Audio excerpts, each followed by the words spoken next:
welcome back to the basement where it's top level content from the lower level.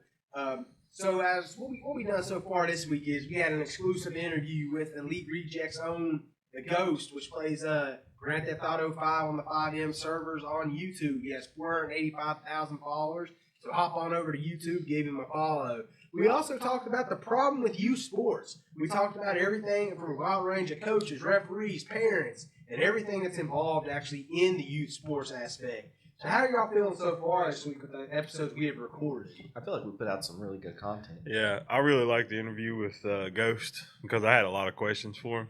Oh, yeah. But also, the problem with youth sports episode is there's a lot of things need to be said, and not everybody's got a platform to say it on. But unfortunately for you guys, we do. Yeah, absolutely. We have the platform to go out here, make the comments that need to be made. And, unfortunately, there may be some people that may feel like we're talking about them, and I wasn't talking about anybody necessarily, just the observations that I have had over the years of youth sports and the issues in them. So what we're going to go back into today with this episode is back into what we've been working on the last couple weeks, the Appalachian and West Virginia folklore. That's actually what we're going to go into and take a look at. So, with that being said, we talked about doing this episode last week.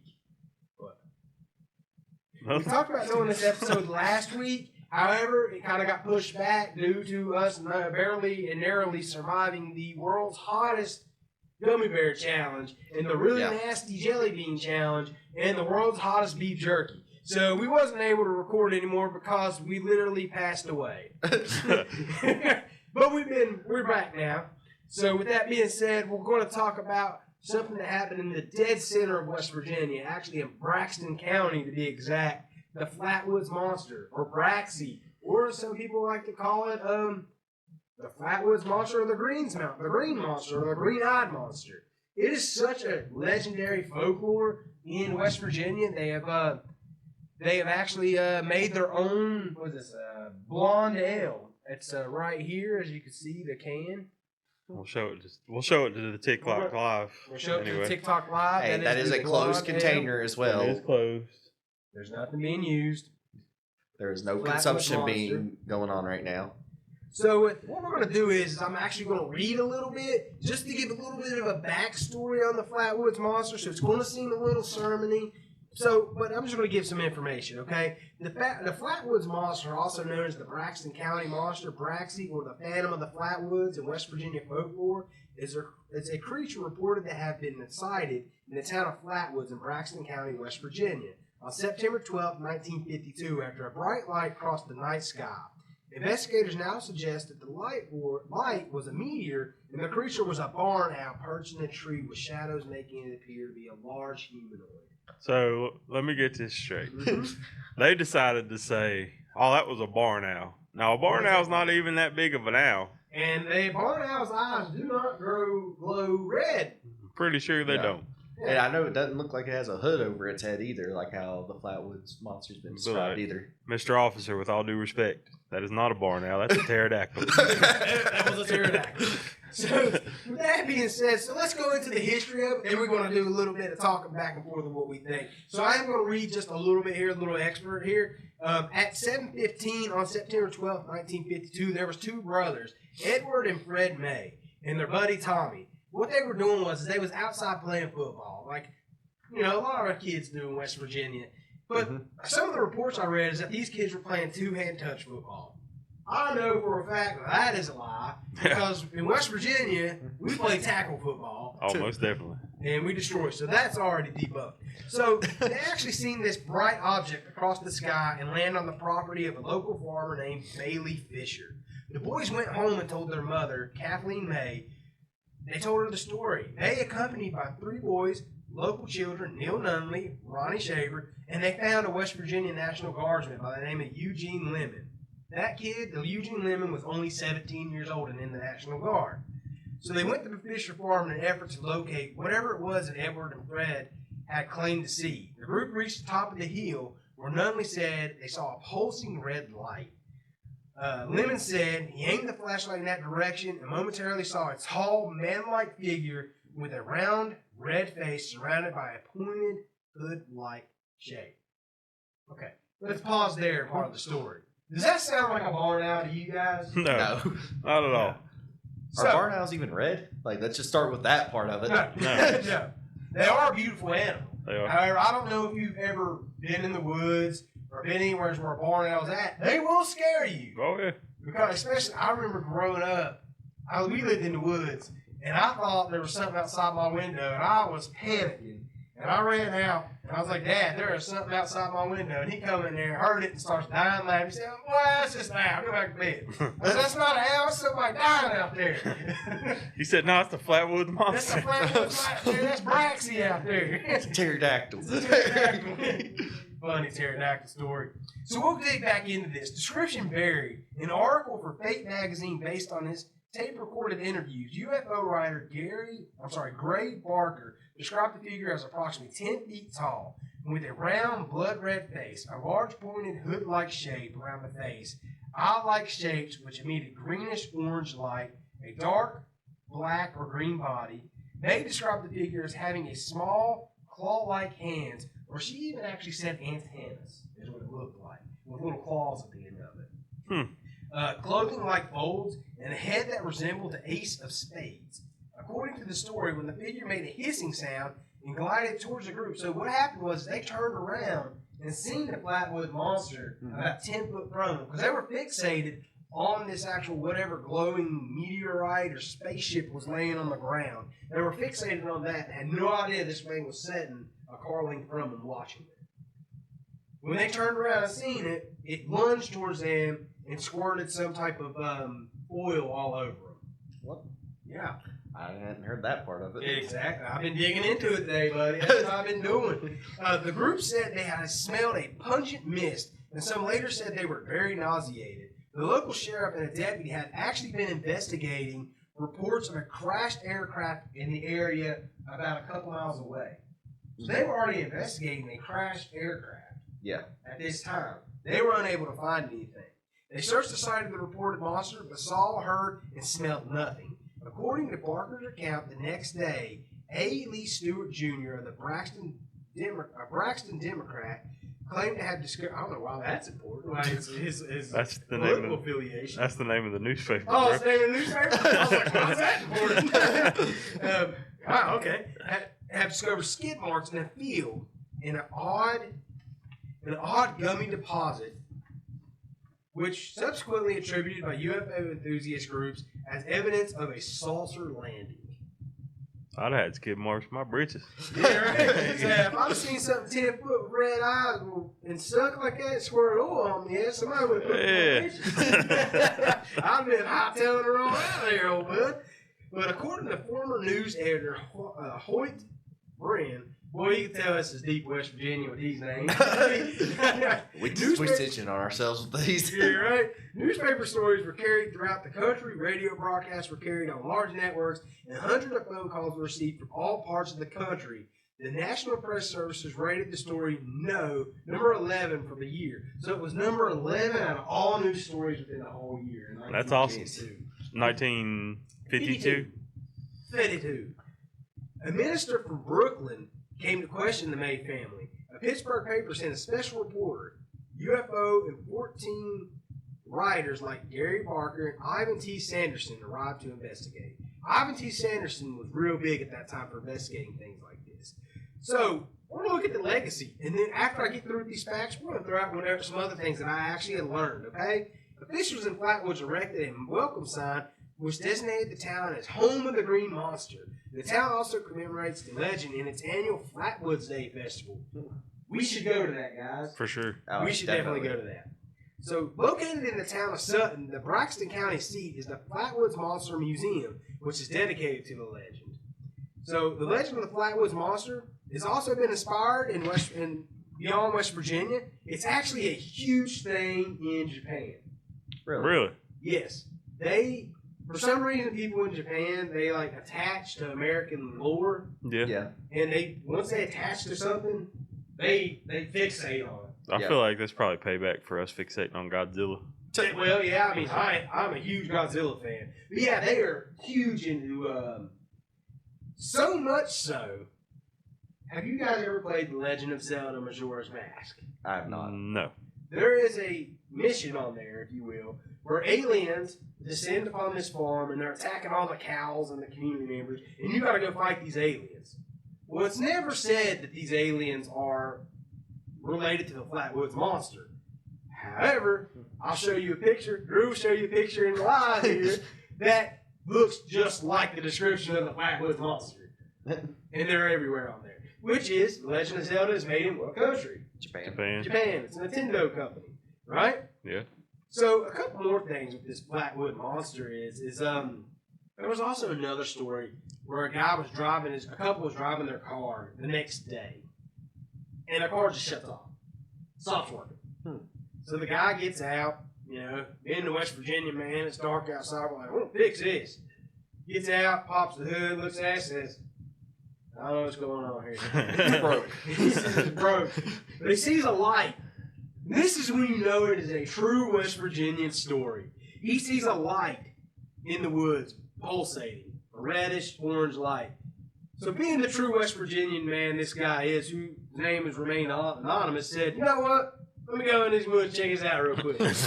I'll go over here and see what's going on. Yeah, so he goes over there, steps through all the brush, he's making his way through, looks around, sees nothing. But I don't know, man. Walks back to the car, gets back in the car. What he don't realize is, but his wife did, is that this figure followed him out of the woods to their car. And gets up to the window and just gives him like this death stare like, what are you doing, man? Why are you coming in my woods like that? And touches the car and burns the car. So it's like acidic. Yeah, it's like acidic, like real nasty, right? So maybe instead of spitting oil, it spits acid. Well, it didn't burn him. Yeah, that's what I was gonna say. So what could burn through a car but not a person? Was it just a different thing? Didn't touch the people. Ah. Maybe it was like one of those things like, hey man, look, get out of here. I'm trying to fix my engine. I'm trying to fix my car. I'm trying to fix my spaceship here. Maybe that's what it was. So they, going back to the story of the National Guardsmen and the May family going up there and a couple kids, they go up there to investigate. They see this figure standing that's 10 foot tall staring at them, right? Mm-hmm. They all freeze. Obviously, right? Yeah. I mean, I feel like that's natural. There's a dog with him. The dog's like, oh boy. He turns around. He's like, oh, see you later. He jets out. The thing jolts to him, right? Squirts that liquid. The National Guardsman passes out. That's fair. That'd be right? me. Everybody else is hightailing it. A couple kids grab their guardsman like, hey man, no man left behind. So they all get to the bottom of the hill and instantly get sick to their stomach, puking, throwing up. Terribly sick, right? Throat swollen up. From the smell of that? Or from like the smell, the acidic. They compared like their symptoms to people that had been exposed to mustard gas. Oh man. Yeah. Hey, maybe that's about the time that we invented mustard gas. No, that was in World War I. Oh. Yeah. Which is a funny story. We won't talk about that on live or on camera. But, threw me off, man. But anyways, so they get to the bottom of the hill. They're getting real sick. The National Guardsman gets sicker than all of them, right? Mm-hmm. He's real sick. He ends up, they're trying, couple cops are like, hey man, show us what's down. He's like, I ain't going back up there. And so they finally coaxed him to go back up in there. They showed him there was nothing there, but they found those track marks. They found the gummy deposit. And they could see where something was laid, the grass flat down. But there's no evidence of it. So we talking like crop circle type situation? No, it looks like just something landed. Like laid the grass down. Like laid straight down. This wasn't like one of the crash site things. No, this is like landed. Oh, okay. It landed. Okay. So you hear that, a little bit of that, you're kind of like, I don't know, man. Because 1950s, he was hearing a lot of UFO sightings. Oh yeah. You literally had people freaking out over the World Wars broadcast. So you're kind of like throwing hysteria in there at this point. Mm-hmm. Uh-huh. The next day, two reporters show up in suits at Kathleen May's house. Uh-huh. And they're like, hey, we heard about this story. We want to talk to you a little bit about it. Take us up to this crash site and all that stuff. She's giving them all this information, telling them what happened, describing it, the Flatwoods monster, to them and everything. They leave. Of course, they find this oil deposit, and they start touching it and trying to get samples of it. They ask her for her clothes where it's squirting all over. Yeah. And she's like, do we have that? And I'm like, yeah, they took samples of it. They leave. They come back the next day in plain clothes, like, hey, look, we're not really reporters. We're investigators with the United States Air Force. I figured that was coming. Yeah. And she's like, well, why didn't you just say that? And she's like, well, we didn't figure you would have told us anything if you didn't, if we told you who we were. And she's like, okay. So, months go on, she gets a letter from Washington, D.C. saying, hey, we actually launched 4 experimental aircraft. We lost sight of one. That's what happened. We come and got it. There was two pilots on board. And they never said anything about the pilots, what happened to them. Said that's what happened. Keep it hush-hush. Ended it. Also, they're trying to say that this was the Air Force aircraft that Yes. they're trying to divert away from any kind of alien talk or anything like that. Yes. Oh, okay. Anyway, go ahead. So, you ever heard of Project Blue Book? Can't say that I have. I can't either. I don't know a whole lot about them. I'm going to dig more into that. That may be a future episode, actually. But we're going to dig a little bit more into that later. But Project Blue Book, whenever they show up, that's when aliens are involved. Oh, They're the ones that... Are they like the Men in Black? Essentially, yes. That's the ones that they write all this information down, and they investigate everything, and they're the ones involved in that, right? Dream So they're involved in it now, right? Did you say dream job? Yeah. Dream job? I mean, that would be... I don't know, man. I don't know if I want to know if there's aliens out there. Oh, there's aliens out there. There dude. is. For sure. Let's just say, so far in the story that we've learned, Mm-hmm. do you think, in this, we're going into folklore, right? Yeah. Do you think the Flatwood monster is leaning more towards a cryptid or an alien? I say alien. Yeah, I'll probably have to go alien too. Because I mean, it sounds like, because folklore would be like it was just here. This sounds like it was brought here. yeah. But And the also thing is- the squirting of the acid or Yeah. oily, that's definitely an alien characteristic, I feel like. Yeah. Cryptids hear just about like beat you to Mothman. death or whatever. So Yeah. You didn't hear about Mothman spraying nobody. yeah. Well, one thing that really puzzled me doing my research on the Flatwoods monster is everybody saying how widespread and how popular and how everybody's heard of Flatwoods monster. Growing up in West Virginia, southern West Virginia, we heard about Mothman way more than we ever Oh, did yeah. about Flatwoods Look, I'm gonna monster. be honest. I didn't even hear about the Flatwoods monster until Fallout 76. So Yeah. I was like a full blown adult before I heard about it, and that's with living my entire life in West Virginia. So, yeah, so the Flatwoods monster, man, BRAXXIE, as you will, or Greenwoods monster, it was only seen in West Virginia, in Birch River, and then there was another place, Frametown, I believe. It's the only areas it was seen. Mm-hmm. So it stayed in that area. So it's become a huge legend to the point whereas if you go to Flatwoods, there's literally huge chairs with the Flatwoods monster that you can sit in, take pictures in. The town's embraced it. But the town only has 277 people. in Which it. town is this? Flatwoods. Oh, Flatwoods. Oh. Apparently it's an extremely small town. It It is. is. Yeah. And it's the geographic center of the state. Yes, the geographical center of West Virginia. When you're traveling up I-79, there's a sign that says geographical center of West Virginia. Look, and I'm gonna be honest, just to give some people some backstory. That area, all right. So once you're going up towards Morgantown from like the southern part of the state, once you get past Summersville, you don't see anything until you get to Flatwoods. That's true. Yeah. And then honestly, you don't see anything else until you get to Clarksburg. Yeah. Like, so, Weston. and let me tell you, well, Weston's like off the, That's Okay. true. That's true. so like, wherever you're going that way, Flatwoods is the only thing, and there's not even much there, if we're being honest. There's, like, right off the interstate, there's like some gas stations, a few restaurants and stuff like that, and then you got to go into town where, all this stuff Yeah. is that we're talking about.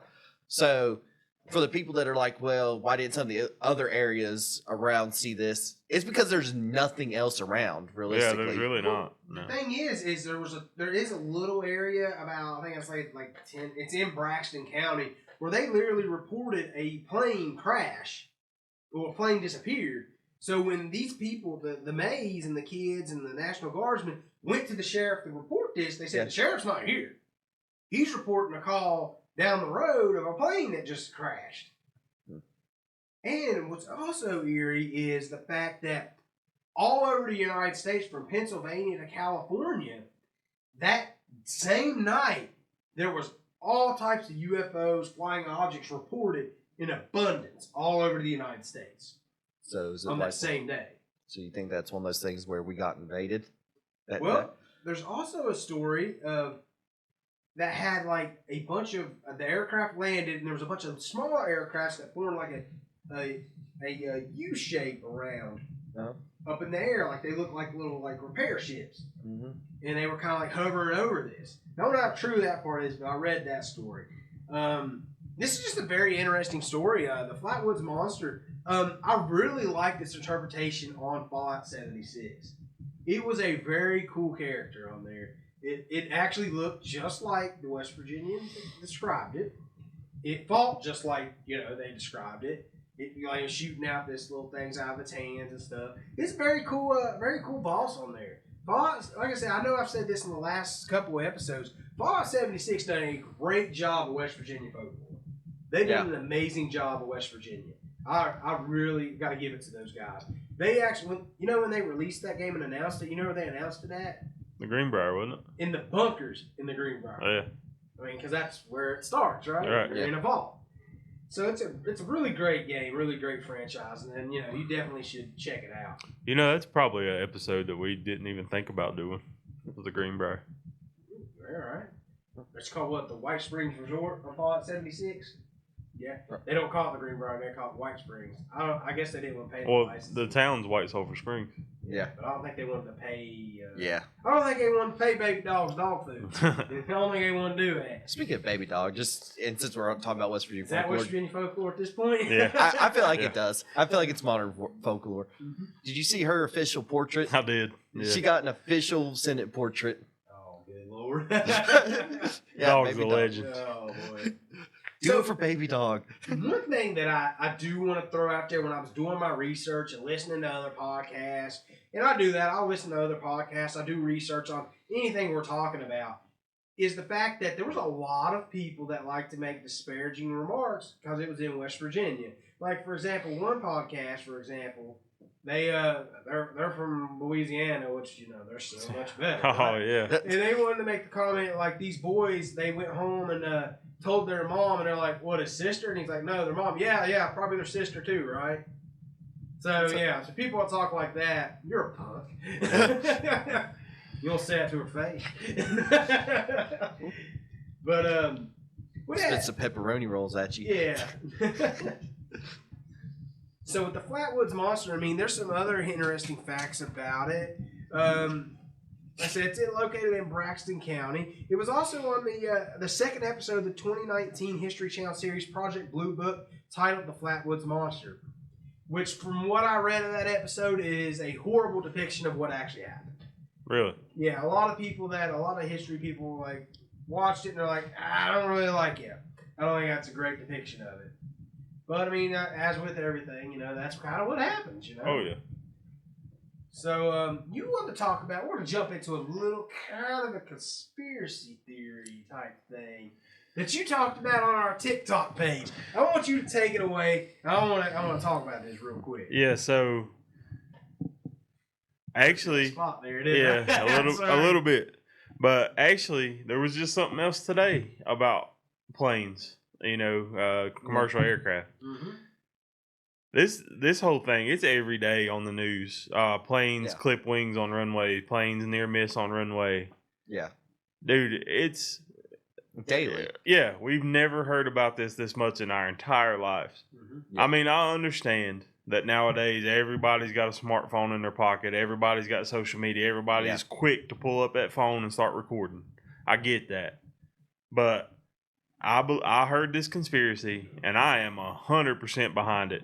Because it said that this is the government's way of pushing their 15-minute cities and their smart cities. And I accidentally just knocked off a box. My bad. But anyways, I 100% believe that. They're trying to incite fear in air travel so you will stay within your region. Which, I mean, I used to drive across the country every week, so it ain't nothing for me, whatever. I don't think about it that way, but They're pushing their 15-minute cities. They're pushing these smart cities. Mm-hmm. The conspiracy goes on further to say that it started with the wildfires in California burning out the wilderness so they could make room for these smart cities in the first place. But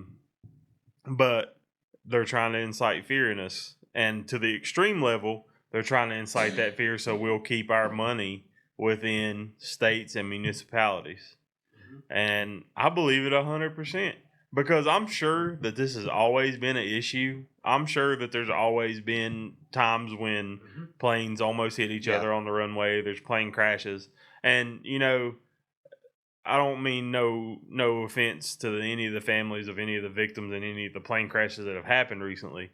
Right. But I feel like that it's pushed down our throats now because there's an agenda behind it. Yeah. And I'm 1,000% behind them on this conspiracy. Because the government wants us to be in these 15-minute cities where for those that don't know, a 15-minute city is. I was about to ask you what that entails. So you have suburban areas to where you're within 15 minutes of everything that you need to do: shopping, doctors, employment, you name it. The list goes on and on. Mm-hmm. That's a 15-minute walk. Not commute. That's a 15-minute walk. So, I mean, what do y'all think about that? Do you think it's been pushed, or do you think it's just a matter of people are just more into social media, into recording everything these days? I feel like there's got to be something to it. I mean, at this point, with the amount of it, there's something. What it is, I don't feel confident enough to say one way or another what it is. But I do feel confident enough to say there's something going on with all of that. There is way too much going on. Yeah, I mean, I don't know I truly don't know what yet. You know, because there's just so many things that it could be. You know, I would hope that it's just bad circumstances and that there's not some malicious intent behind it.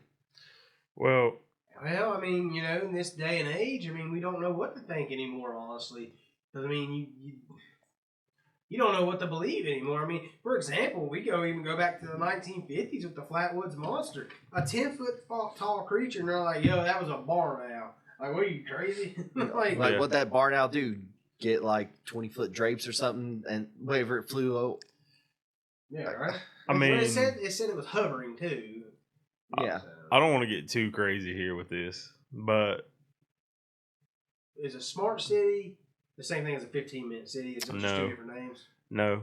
What's a smart city? A smart city, I don't want to speak too much on it because I'm not 100% I'm not too educated on a smart city, and I'm pretty sure my phone just died, so the live's probably about to end. Baby, all right. But anyways, a smart city is like government shut us down. Yeah. A smart city is like you know, a city that's like self-sufficient, a city that can rely on itself. So, kind of like a prison. Yeah. Like where they have their own food supplies from their own city. Own water supply. Yeah. Also, tons of AI and automation. I got you. Yeah. So you talk about like the stuff from iRobot. Yeah, more or less. And the scary part about that is that we're probably not that far away from it. No, I mean, you got Tesla automatically like already rolling out their bots and stuff now. Yeah. I feel like that's the next step towards it. Yeah, I mean, I just feel like there's a lot of stuff that we don't know that the government does, and I'm not trying to like be all crazy right here.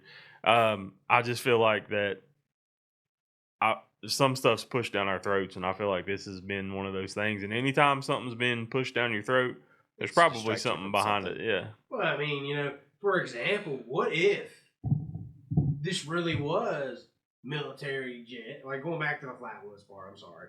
What if this really was a military plane that went down and it was used because there really was an alien that wrecked where the sheriff was checking? Yeah. Mm-hmm. What if they was like, oh, hold up, you know? Oh yeah. Because I mean, it's what if there was like flags or distractions? Or what if it was, a military plane that went down because something from the alien plane did something to it? Exactly. So we don't know that. No, we don't have any idea. I mean, things happen every day that they play off as, oh, that's just a normal occurrence. Exactly. But deep down inside, I feel like we know that it's not. Mm-hmm. Yeah.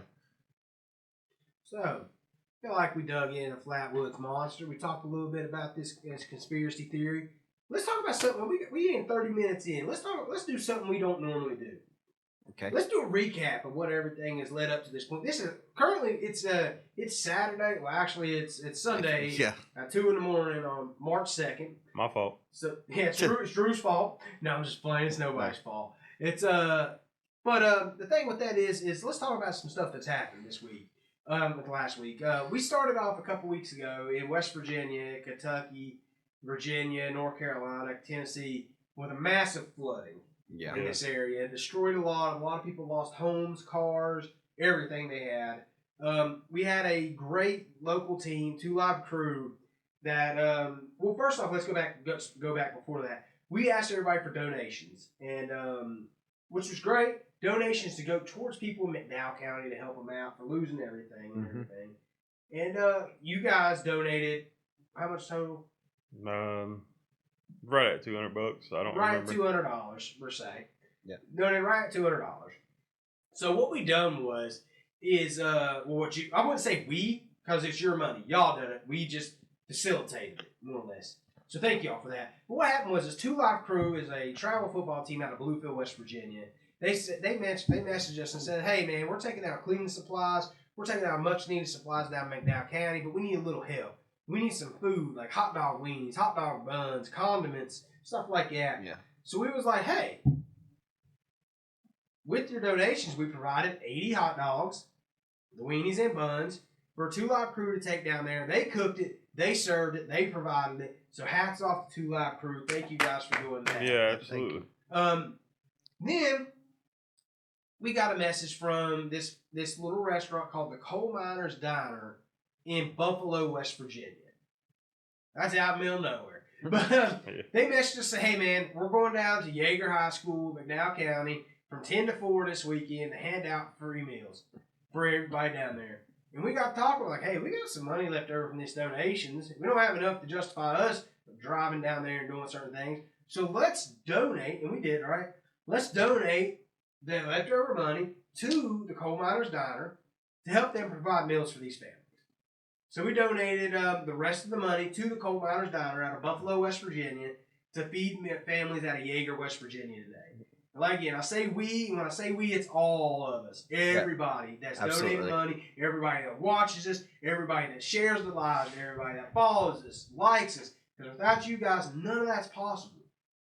Then, at 11 o'clock this morning, the Montcalm Middle School baseball team actually had practice today. They're having tryouts. Well, they're in need of gloves, baseball gloves.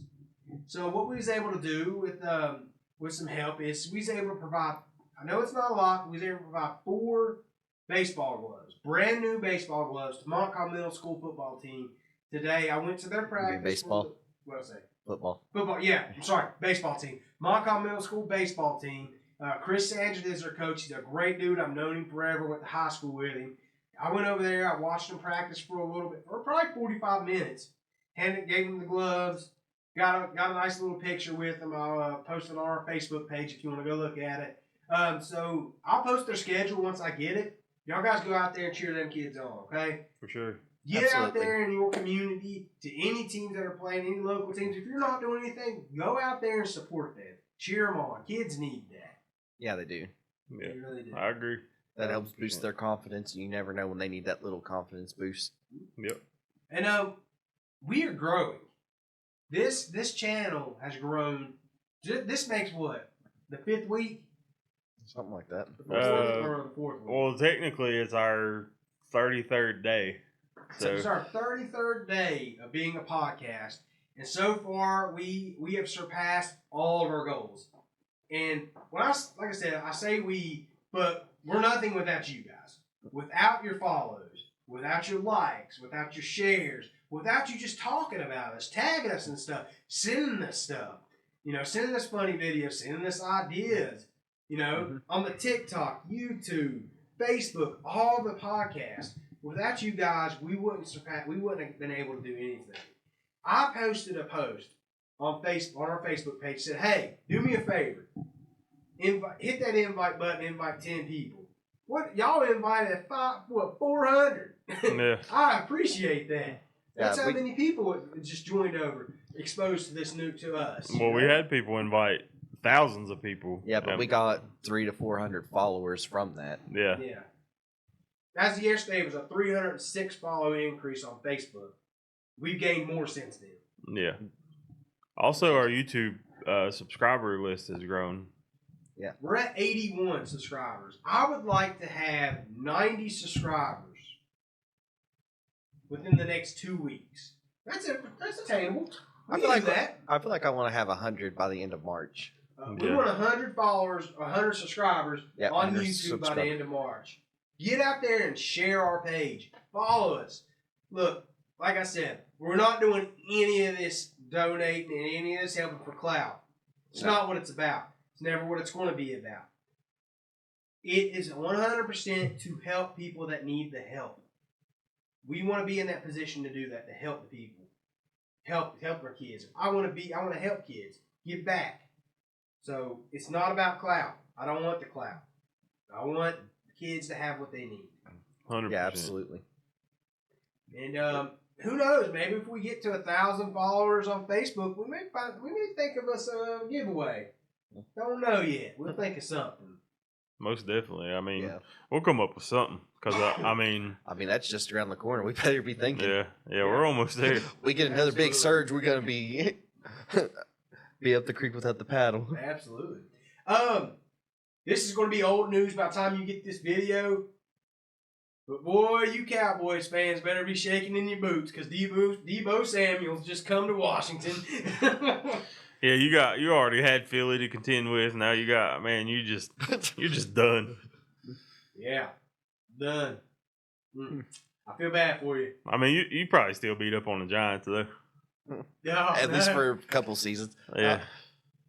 Man, I don't know what they're doing because they're talking about wanting Shador, but at the same time, I think that they're talking about passing on him. He's not going to play for him. He's a diva. I love Coach Prime, man. We've been through this conversation 1,000 times, but Shador is a diva. He's not going to play in New York. He'll pass on it. I mean, look what Dion did. Whoever called him, or who was it? I think it was the Giants. Are you talking about the one that I sent in the group chat? Maybe. Yeah, but he ended up playing for Atlanta, right? Well, he was drafted by the Cowboys. The Cowboys, and then he ended up playing for Atlanta for a while. Yeah, but He go to the Niners after that. I don't remember exactly. Yeah, he went to the Niners for a little bit. But anyways, he told him, he was like, I ain't playing up there. And you think his son ain't gonna do the same thing? My thing about that is too, though. Shador made a comment that I think is going to leave a bad taste in a lot of people's mouth. Whenever he was doing his interview, he said, "I went to Jackson State and turned a program around. I went to Colorado and turned another program around. You think I won't do that at the NFL?" Yeah. I mean, this ain't a one-man show. No, it's not. I mean, and if you go early, that means that you're at a team that needs a lot of help. Hold on. Did he turn Colorado around? I mean, he had the Heisman Trophy winner with him. No, but did he turn Colorado around? I think his dad turned Colorado around. Yeah, I think Colorado's much better. Colorado's not good. They're a lot better than they were. They were like a two-win team whenever. What were they this year? 6-win. They at least had a bowl game. They won more than that, but I thought that they were about 7 or 8 or. They're talking like they turn. They still are not good. Like, I mean, if you take I'll give them some credit. Trust me. I think it's been very well known. I'm a big hater of all of them, but to go from Colorado was like a 1 or 2 win team, and then as soon as Dion got there, they instantly sold out of season tickets. Well, the second season they only won 4 games, okay? But then the following year to get to a bowl game, You don't see that very often in college football to have a 1-win team go to a bowl game within 2 years. When they hired Prime Time. I'll give them credit within that aspect of it, but it's definitely not to the extent of what Shedeur makes it out to be. When they hired Prime, they were statistically the worst team in Division I college football. Yeah. So I would call that a program turnaround. They were 9-4. I mean, that's a pretty solid season. So, and a Heisman winner. Dana Holgorsen won 10 games at West Virginia. That was not a good team. But we weren't statistically the worst program in NCAA. Probably close. Well, you go from being the statistically worst team to a 9-4 season with a Heisman Trophy winner. That's fairly impressive. I mean, but whenever you talk about a rookie quarterback going and changing a team. Oh no, I'm not. When was the last time we truly saw that? This year. What, with Jaden Daniels? I mean, but they also did a lot of other rebuilding around it. They went through a whole cultural rebuild there. I mean, yeah, they got new owners, new GMs. Like, they did a top-down rebuild. But owners and GMs don't play. No, they don't, but they paid to get players there, and they set the team up for success. I mean, but yeah, but before Jaden Daniels, because, I mean, I feel like that one's kind of an outlier because we've never seen a rookie quarterback do what he did, at least not in my lifetime. I mean, as much as I love the Bengals and Joe Burrow, he didn't turn them around like that instant. No, I think C.J. Stroud turned the Texans around somewhat, but not extreme. Not to the extent of what Shedeur thinks he's going to do. Shedeur is not going to do that. No, he's not. He's not that guy. He's not. I think that he's a system quarterback at best. I'm going to take a hot take right now. It's going to make y'all both mad. Shedeur is a career backup quarterback. No, I mean, I'm not mad at that at all. He's a career backup. He's a Mike Glenn. Here's what's going to happen. They're going to draft him. There's nothing wrong with that. He's going to make millions. Yeah. He already has. I mean, look at me. I'm here making a podcast. So, I feel like if Shedeur wasn't a quarterback, he would be in the same boat as Shiloh right now. Oh yeah. I don't know about Shiloh. I know Shiloh's dirty, but he didn't get an invite to the draft combine. Really? Yeah. He actually led the college football in tackles for a safety, if I'm not mistaken. Well, I'll be honest with you, man. If I was Shiloh, I'd feel some type of way. Yeah. I mean, they hyped up. There's some family favoritism going on there. They hyped up Shedeur. I mean, God, look at what they did with Travis Hunter. Travis Hunter was basically the damn son that he was the defensive back son that Dion wanted. Oh, man, that's tough. Yeah. I mean, but tell me I'm wrong on that. Woo. I mean, that was tough. Yeah, you're right. I mean, but am I wrong on that? Shiloh, if you hear this, I'm sorry. But that was just mean. I do think that Travis Hunter will make a difference on whatever team that he gets with. Shiloh's one of those, he'll make an immediate impact as far as ticket sales and stuff like that. But not in like the career quarterback, franchise quarterback aspect. That's going to be the difference between the two. Where do you think Hunter's going to play at? They've already said it's going to be a defensive back. Yeah. That's a NFL. He's undersized for a wide receiver, I feel like. He's not necessarily undersized. They just said that his technique's too sloppy to be an NFL wide receiver right now. What? I mean, well, they said that he may develop into one of those wide receiver roles, and they may get him to that point at some point if he chooses to stick that way. But it's a consensus he will be a defensive back in the NFL, at least starting out. I mean, we've had this conversation 1,000 times. I think we all know where everybody stands on Travis Hunter. You know, you two are against me on that deal, and that's okay. But I feel like he makes a difference on an NFL team. I do not feel like that Shedeur makes that same difference. No, he doesn't. I mean, I'll give you credit and agree with you to the extent of Travis Hunter will make more of an impact than what Shedeur will. And my thing about Travis Hunter is, like, I don't hate him. I hate on the fact that I do think that he is overhyped. And I don't think that he is a two-way player in the NFL level. At the very least, not now. No. Maybe once he gets some more coaching and stuff like that, if he chooses to stick with it. But a lot of NFL coaches have said that he needs to just hone in, and because he has the potential to be an all-pro level cornerback, whereas he would at best be a third-string wide receiver.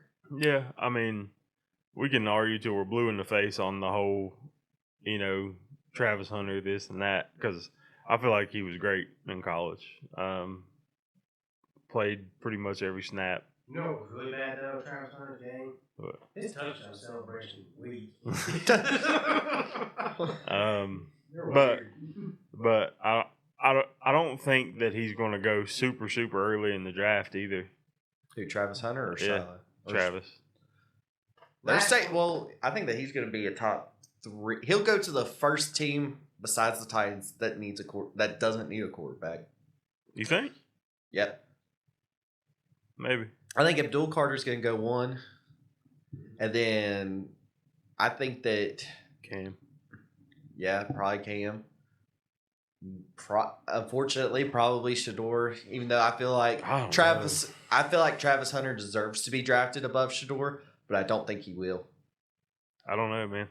So we're gonna have a draft special though. we are. We'll talk about that. I don't want sports to dominate the entire West Virginia folklore and Appalachian because I mean we do want to talk about sports. But the hard-hitting question, the last question we're going to ask on this podcast. Okay. Who's going to have the better rap career, Shador Sanders or Jello? Jello. All right, with that being said, I appreciate you guys joining with us. Y'all have a great night. Y'all have a great weekend. This is The Basement, where it's top-level content from the lower level. Thank you. Take care. See you.